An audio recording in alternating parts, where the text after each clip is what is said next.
Hello everyone, আপোনালোক সকলোকে মোৰ এটা নতুন ভ্লগলৈ পুনৰবাৰ স্বাগতম জনাইছো। বন্ধু-বান্ধৱীসকল, কি খবৰ বাৰু আপোনালোকৰ? আশা কৰো সকলোৰে খবৰ ভালে আছে। বাৰু আজি যেহেতুকে জন্মাষ্টমী হয় আৰু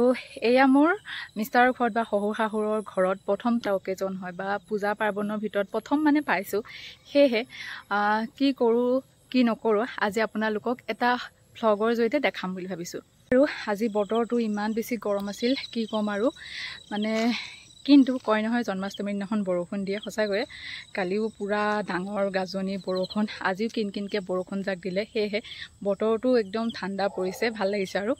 সো সেয়ে আজি দিনটোতনো কি কৰা হয় আপোনালোকক অকনমান দেখাম বুলি ভাবিছো আশা কৰো আপোনালোকে ভ্লগটো চাই ভাল পাব তেনেহলে বলকচোন এইখিনিৰ পৰা ভিডিওটো আৰম্ভ কৰো জন্মাষ্টমী বুলি বৰ বিশেষ একো আয়োজন কৰা হোৱা নাই কিন্তু গোসাই ঘৰত হৰাই আগবঢ়াব শহুৰ দেউতাই লগতে তেওঁ ঘৰত কীৰ্তন পঢ়িব আৰু নামঘৰটো কীৰ্তন পঢ়িবলৈ মাতিছে সো মই গোসাই ঘৰত চাকি গছ দি পেলাই এয়া ধুনীয়াকে ধুনা ঘুৰাই দিছো গোসাই ঘৰত ধুনা দিয়াৰ লগতে এয়া মই ৰুম বিলাকতো ধুনা ঘুৰাই দিলো আৰু এটা কথা আপোনালোকক মোৰ জনোৱা হোৱাই নাই নহয় আসলতে মোৰ শাহু নাই সেয়ে মই ঘৰত যিখিনি নিয়ম শিকি আহিছো বা শহুৰ দেউতাই শিকাইছে সেইখিনিকে অনুসৰণ কৰি আছো আৰু এয়া গোসাই ঘৰত শহুৰ দেউতাই জন্মাষ্টমী উপলক্ষে শৰাই আগবঢ়ালে আৰু আজি আপোনালোকক শহুৰ দেউতাকো দেখাই দিলো দেই আসলতে ভ্লগ হিচাপে মানে ফ্যামিলি ভ্লগ হিচাপে মোৰ বনোৱা হোৱাই নাই সেয়ে ফ্যামিলি মানুহখিনি দেখুৱা হোৱা নাই আপোনালোকে মিষ্টাৰকো চিনি পায় এয়া বাবাই চাওকচোন ধুনীয়াকৈ শৰাই আগবঢ়ালে এতিয়া মই অকনমান বনাম পায়স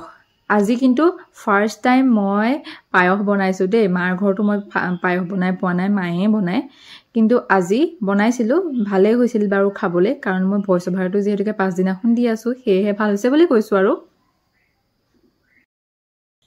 ঘুৰয়লকাৰে হিলাবৰখিলে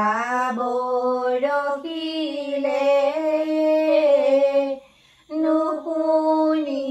পজাৰমান পাৰি পৰিয়াই সবে নিদ্ৰা গ'লে উপজিলে জগন্নাথ এয়া মিষ্টাৰৰ ঘৰৰ সাইডৰ মাহী হয় মাহী আৰু মই মিলি দুজনীয়ে জন্মাষ্টমী নাম গাই কৰি এয়া ধুনীয়াকৈ সকলোৱে মিলি চাহ খালো তাৰ পিছতে এয়া প্ৰসাদো খাই ললো আৰু আজি যেতুকে মই প্ৰথমবাৰ পায়স বনাইছিলো সেয়ে আহকচোন মিষ্টাৰক খাবলৈ দি সুধো কেনেকুৱা হৈছে তেওঁটো বেয়া হ'ব বুলি ক'ব বাৰু বেয়া আমি জানো নকবা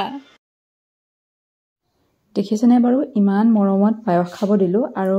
তেওঁ সুধাত কৈছে বোলে বেয়া হৈছে বাৰু যিখি নহওক মাহীহঁতকো খাব দিছিলো সকলোৱে ভালেই পাইছে বাৰু পায়স খাই মানে প্ৰথম যেতুকে বনাইছো সেই অনুসাৰে ভালেই হৈছে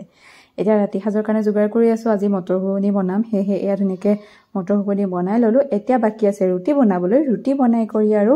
হৈ গলে আমাৰ ৰাতি সাজ তৈয়াৰ হৈ যাব আপোনালোকে জন্মাষ্টমী কেনেদৰে পালন কৰিছে কি কৰিছে জনাবচোন মোক বন্ধু-বান্ধৱীসকল জন্মাষ্টমী নামচাম গাই আজৰি তাৰ পিছতে আজি পায়স বনাইছিলো ফাৰ্স্ট টাইম পায়স বনাইছো দেই মিষ্টাৰে খাই ভাল পাইছে বুলি কৈছে বাৰু তাৰ পিছত আমাৰ ঘৰৰ চাইডতে মাহী এজনী আছে মাহীজনীও খাই ভাল পাইছো বুলি কৈছে বাৰু নাজানো কেনেকুৱা হৈছে নিজৰ তাৰিখটো নিজে কৰিব নোৱাৰি ন সো হে এতিয়া প্ৰসাদ চহাত খাই আজৰি এতিয়া আছে গৈ মাত্ৰ ৰুটি কেটা ভাজিব আছে মটৰৰ ঘুগুনি বনালৈ সো হে আজি জন্মাষ্টমী বুলি এনেকৈয়ে পাৰ কৰিলো দিনটো মানে সন্ধিয়া লগাৰ পৰাই যেতুকে ব্লগটো আৰম্ভণি কৰিছিলো সো সন্ধিয়া লগাৰ পৰাই কি কৰিলো আপোনালোকক অকনমানকে দেখাবলৈ চেষ্টা কৰিছো আপোনালোকে কেনেকুৱা পালে জনাবচোন